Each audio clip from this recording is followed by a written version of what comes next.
All right. So moving on from your research, you've mentioned, and this may, depending on our listeners' level of experience with machine learning research, they may or may not understand the significance of machine learning conferences as venues for research. So the big conferences like NeurIPS, ICLR, ICML, these are some of the big, relatively general machine learning conferences where it's a really big deal to get a paper published, to get a submission accepted to one of these for a talk or for a poster presentation, and then so I don't know how it works for all the conferences, but with some of them like NeurIPS, then a subset gets selected for the proceedings. Some of the top papers get selected for the official proceedings of the conference, and this is quite a prestigious thing to be included in that. So you, Rosanne, serve as the DEI chair, the Diversity, Equity, and Inclusion chair for ICLR as well as NeurIPS, two of the most important conferences in ML, period. So what brought you into that role?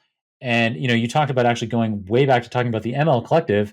You said that you start something, a nonprofit like the ML Collective, to solve a problem. And so maybe these roles, these DEI roles that you chair at iClear and NeurIPS are solving a problem. Could you tell us about that?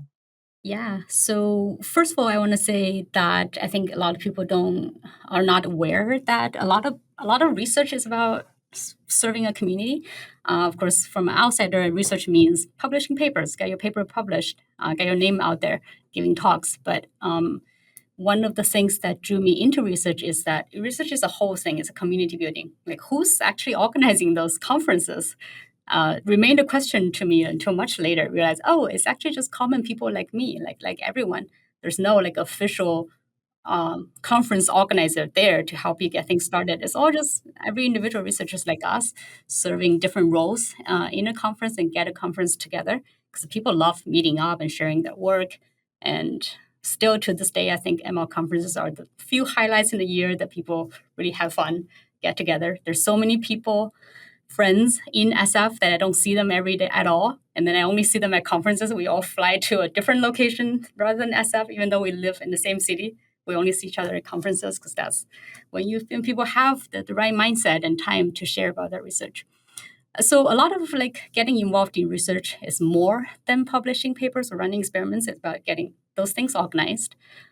So I got into organizing those things sort of because I'm already running a nonprofit. I know how to organize things. It's like already the same line of work I'm doing. And also reviewing for conferences has been just an early thing I did when I was a student. Once you review a lot, you get promoted into like area chair. So you now oversee a bunch of reviewers, help they finish their reviews and help make decisions. It's kind of like a whole ladder that you climb. And at some point, you also serve as some kind of chair. You can propose workshops. You can become a workshop organizer. You can become a workshop chair that accepts proposals and select proposals and things like that. So I did a bunch of that.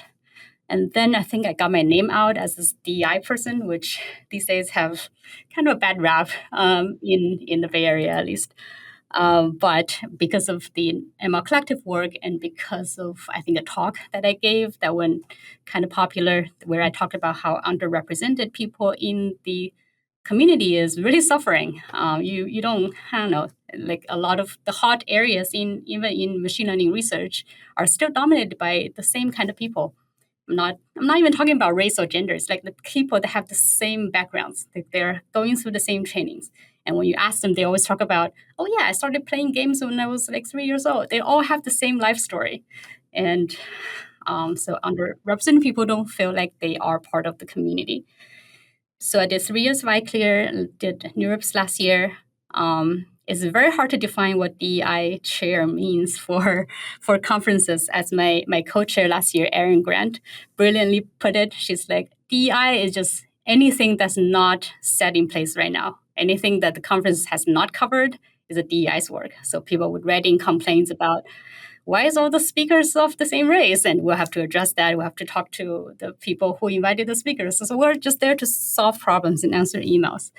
But also more concretely, we're there to help people who has financial problems, like if they're underrepresented from the financial aspect, there's always fund allocated to people who need help traveling to the conference or presenting at a conference. So that's a big part. So we allocate funds to people, which is fun, but also a lot of work.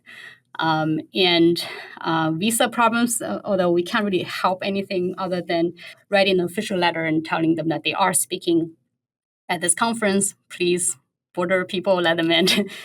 We don't have power over that, but we can help as much as we can. So that's two official things under the DEI chair, but also everything else that's not right now set in place in the status quo. Nice. Great. Yeah, it sounds like making a broad impact, even if it is across, it seems like a very wide range of different tasks. Yeah. But yeah, your community building, obviously, your community building experience, obviously having a big impact now in these communities and hopefully getting more backgrounds in there than just people who started working on puzzles at age 3 Mhm. and yeah, getting some different Yeah, or perspectives in have there. access to computers really early on. I keep telling people that I didn't get a computer until I was 21. But if I can do computer science research, anyone can. Don't get intimidated because all the stories you heard are about people who get access to computers early on. You can pick it up. It's a tool. How hard can it be?